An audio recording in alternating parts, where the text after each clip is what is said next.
ต่ออีก EP ที่3ที่4เด้อพี่น้องเด้อก่อนสิครับเนาะก่อนสิเมื่อ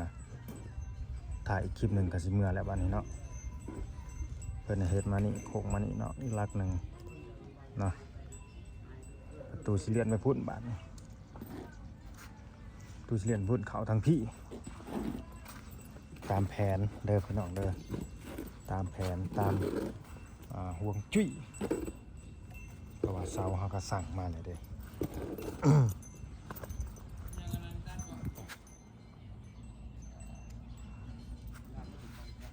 เช้าก็สั่งมาเลยอันนี้ลูกชายสั่งลูกชายช่างเซกำลังผสม ผสมปูนจิเทเสาเนาะ จิเทเสาอยู่นี่แหละล่องคานก็ใส่หน้าใส่ล่องเดิม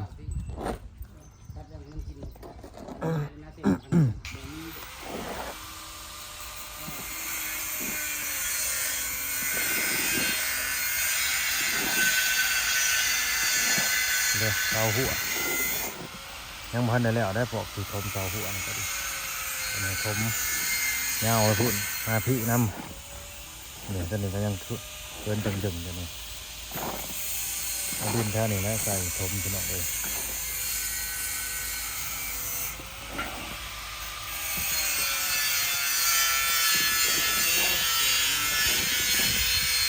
ฝนตกมาแล้วกระท้องฟ้าแจ้งจางป่างคือเก่า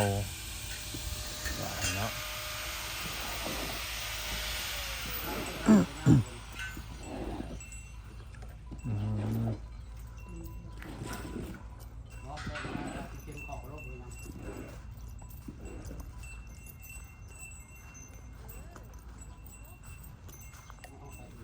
เดี๋ยวสิให้พวกเนาะบอยเนาะมาเก็บขยงขยะแต่ในจูดเนาะเพราะว่าทางเปิ่นสั่งไว้เนาะแม่น้องโอและเปิ่นสั่งไว้ให้เก็บกวด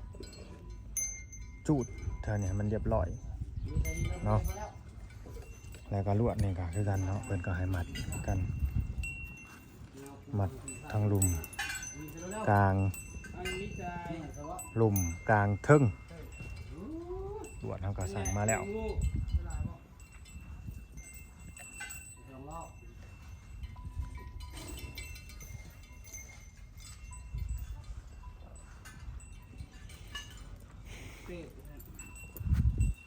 นี่เป็นกะจิเทให้สั่งเทตีนเสาให้ได้นี่เสามันหลั่นหอยเล่าพี่น้องเลยเสามันแตก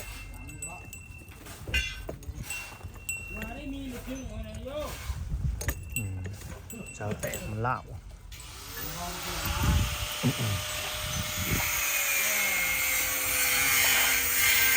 ประตูกับสีเหลืองเลยแหละ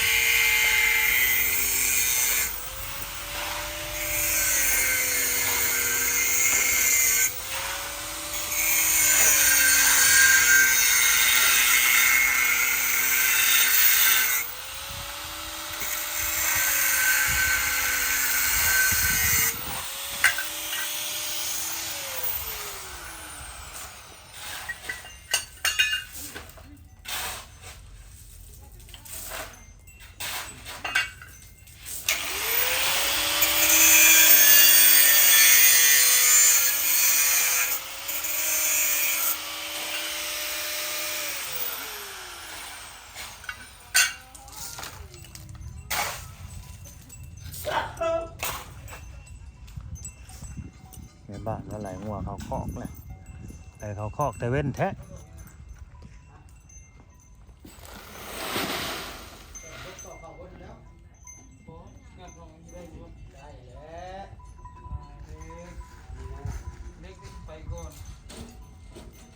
แล้วต่อตะปูมาเด้ต่อตะปูเป็นคอยหลังมาตะปูไปทำเด้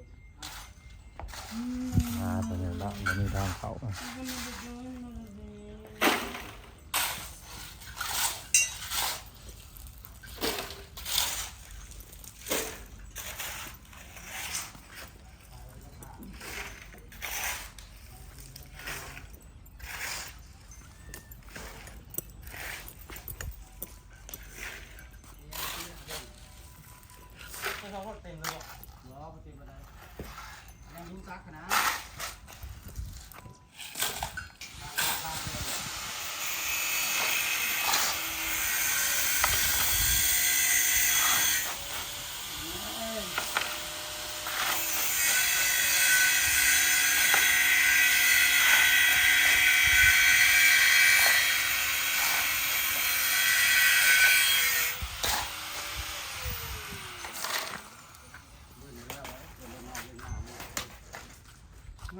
นี่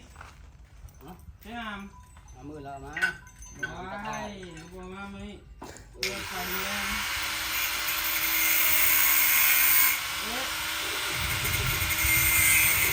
ยมืออื่นฝากเทโนทั้งเงิน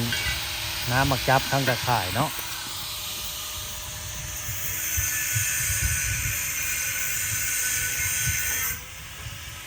ตะข่ายม้วนหนึ่ง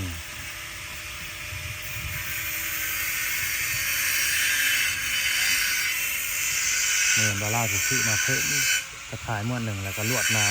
ำจะลืมส่งมาเด้อนั่นน่ะยังก็น็อตนะสกีพี่ช้างน่ะลืมส่งมาเด้อ ได้เพิ่มมาเพิ่มมาเลย อันนี้มันแมทเท่าไรก็ แม่60 60เนาะ แม่น สิได้ซื้อมามื้อนี้สิเอาประมาณ10เมตร20พุ่นแหละเนาะ เอาโคกหนึ่ง สอง เอาโคกหนึ่งพุ่นแหละ อ่า เหลือเท่าได้ก็จังหวะกันเอาโคกหนึ่ง เดี๋ยวจะเอามือไว้ อืม เอามือไว้ไปใส่งานต่อไปเดี๋ยวเวียดเฮ็ดอีกบ่ซื้อมาหลายๆรถเหลือก็จะกับไปงานใหม่โยกไปงานใหม่เรื่อย แม่น ๆ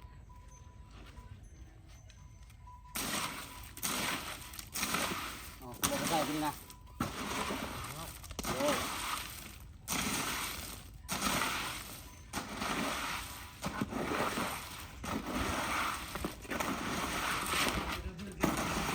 เสียสละงาชน ไหนเจ้าเจ้านะ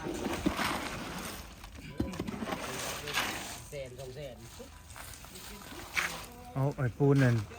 ปูนตัวนั้นจะบ่ได้สั่งมาใหม่ป่ะ ฮะ ปูนเทนคานล่องเขาบ่ได้สั่งมาใหม่ป่ะ เย็น ที่พ่อป่ะ พอมันหนา10ราวนะพออยู่มันจะเม็ดนี่6 เม็ดหนึง ละมานี่เนาะ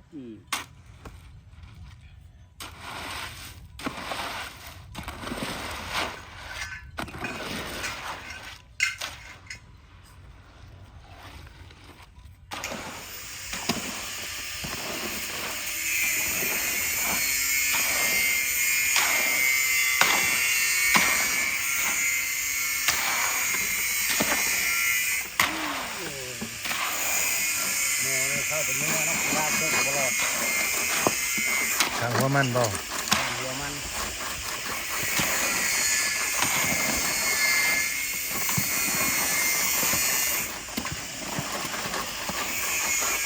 มันจะเข้าวนไฟเลยไว้คืนสองคืนมันเป็นคนบุก โอ้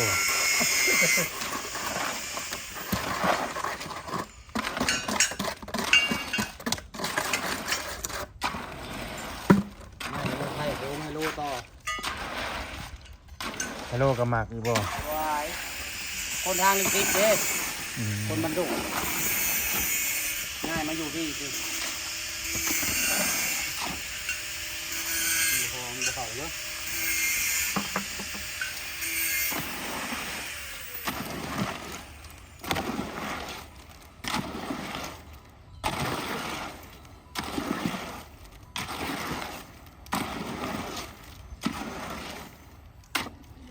นี่คือเม็ดนะ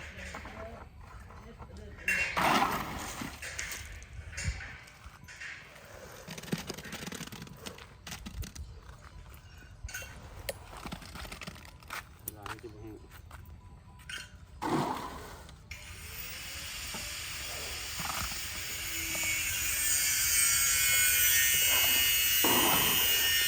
อย่าลงยาวแม่ไปจุ่มไว้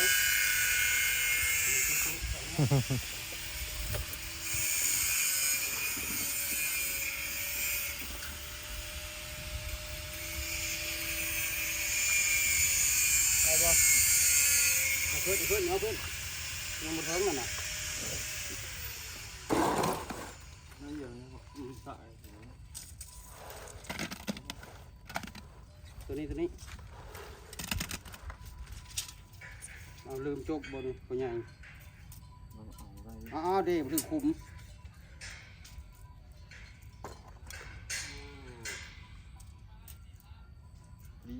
ฮะ พอปุ๊บ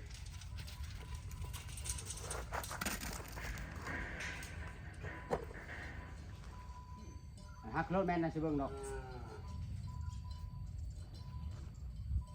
ครบวง2 เมตรรถใช้ทบ2 เมตรทบถึง2 เมตรสิได้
เจ็ดมันมึงเนี่ย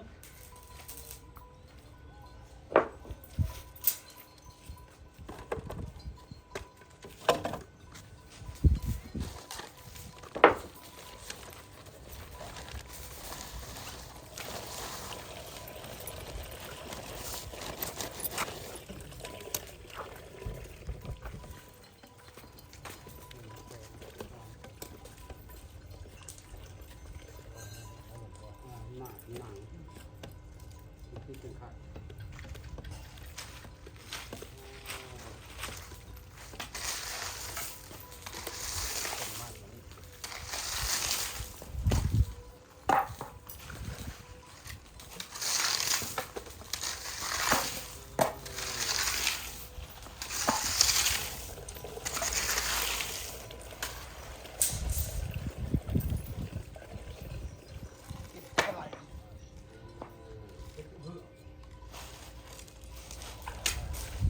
เส้นยาวเลยเหรอวะตัวยาวนี่เหรอ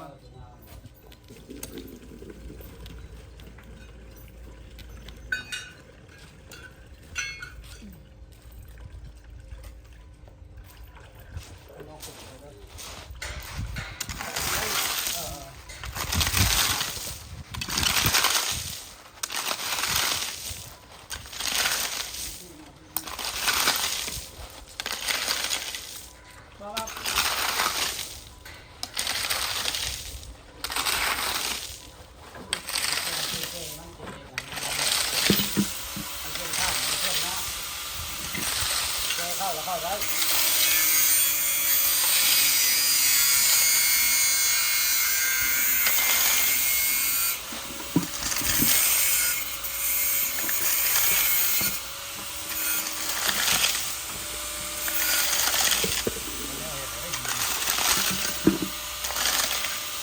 ก็ทำงานให้ใครจะเบิดเนาะทำงานก็เบิดแล้วต่อหัวจะเบิดเลยโอเคเพื่อนมือใส่เด็ดทำงานน้อยๆแล้วหัวที่เบิดเพิ่มเงินหมดแล้วมาขั่วเอาไว้เห็ด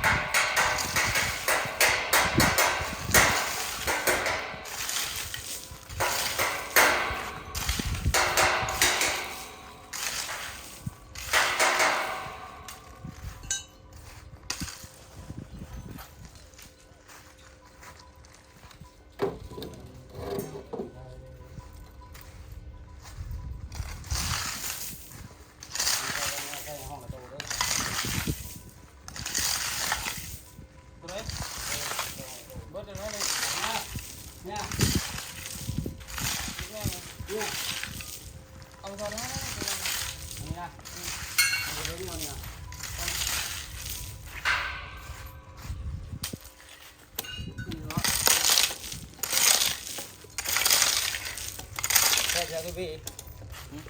พี่กอก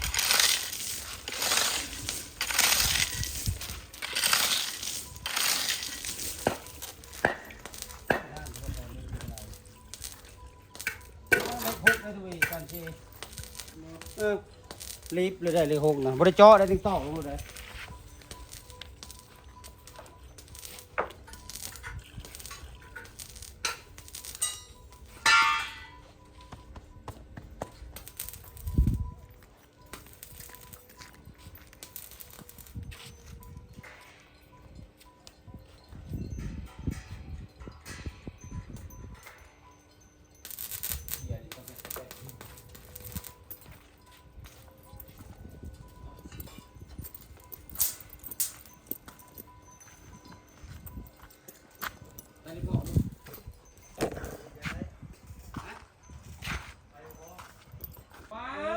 โอเคเด้อพี่น้องเด้อที่นี่บ่มีหยังดอกเนาะแค่แต่อมหินไว้ซื่อๆเนาะเอาไว้แบบเทื่อว่าสิได้มีแนวเฮ็ดหั้นนะย่านว่าเพิ่นให้เทเทพื้นเทข้างหน้าอีหยังอีกเนาะบ่อนใดมันลุบบ่อนใดมันเปื้อนหั้นนะเนาะบ่อนมันบ่เพียงก็เพื่อว่าต่อไปเด้เนาะเพื่อให้เพิ่นให้เททั้งบ่อนล้างถ้วยล้างจานอีกหั้นนะทางนั้นเนาะบ่แน่เด้สิได้เท เขินเนาะ ฮะระดับระดับบ่ได้นี่เด้นี่น้องบอยนี่บ่ได้ยากนี่ยกเช้านี่มาใส่รถนี่เช้าปูนน่ะแกก็ตัดน่ะมาใส่รถน่ะยกได้ตี้ซำน่ะแขนบางใหญ่นึงโอ้ยจิ๊บดอกซำน่ะไปดวงเอาแขนกันยอมแล้ว จิ๊บเด้อหั่นน่ะห่านได้บ่โจมกลางเลยนะเบา เป็นหมากลากเด้หมากลากมาแก้หมากลากอดีตใช่ก่อนเดี๋ยวเข้าไปใกล้เริ่มสิจีบแล้วก็จีบแบบเล่นแบบแล้วเนาะ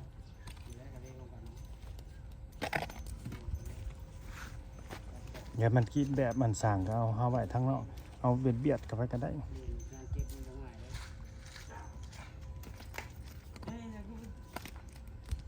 เอ้ย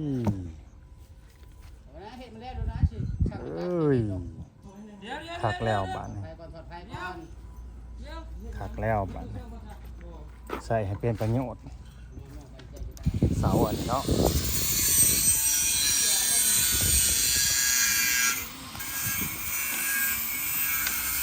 ถ้าจะให้ดีก็ต้องความทั้งเล็กลงแล้วด้านคนมาเยียบบนตัวง่ายปุ๊บเลยมันอ่อนมันก็ง่าย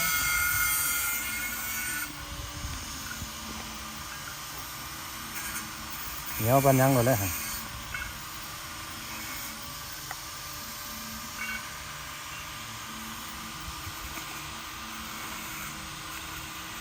ส่วนเขานะมาตักใส่ก็ได้ให้มันแต่มันกวดยากกันเลย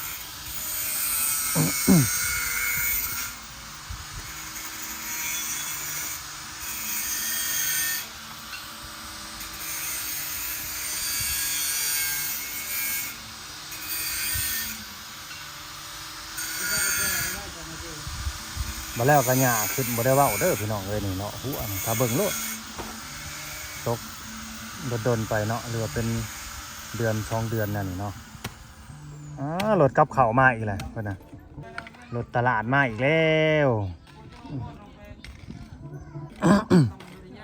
รถกับข้าวมาพี่น้องเนาะเปิดเพลงบึ้มมาดูภาษาเทืองให้เด็กน้อยมันเคยได้กินบ่คือลูกบ่าวลาวได้บ่ได้สนใจมันยังบ่ฮอดยามมันบ่จักหมอน่ะรออีกจักปีอยู่กับคนมันก็ฮอดแหละแต่ว่ามันขึ้นกับคนรออีกจักปี2 ปีบ่จังน้องบอยจักแล้วมันจังสิฮู้แบบเฮ็ดหยังก็อยากได้อยากกินนี่แม่นี่นะตอนนี้ก็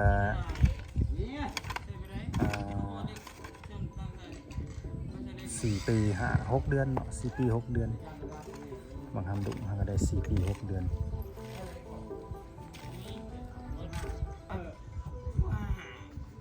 ยังคือทรงปวดแอวแท้จำแอวเจ้าของ เจ็บแอวเลย เขาลูกในตู้นี้ โอ้ ในตู้น้ำนะให้ตู้แท้ในตู้ บอยเจ็บแอวแล้ว ตู้น้ำห้าเห็นบ่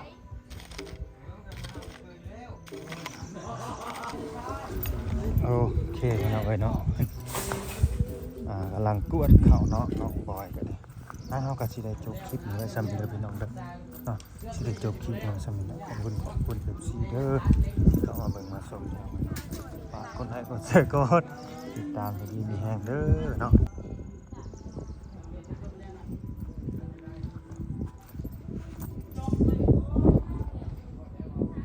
มันอยากเด่นกว่าหมู่รถนาพี่น้องเอ้ยนั่นนี่นะเนาะ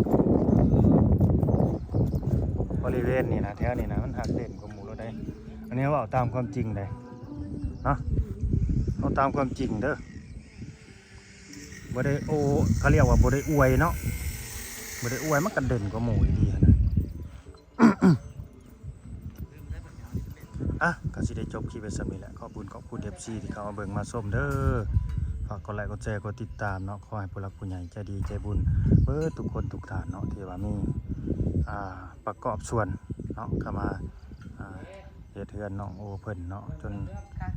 แล้วสมบูรณ์แบบพี่น้องเอ้ยเนาะให้อยู่ดีมีแห้งอยู่เย็นเป็นสุขร่ำให้รวยเนาะบ่ให้ช่วยจักเถื่อพี่น้องเอ้ยเนาะสบายดี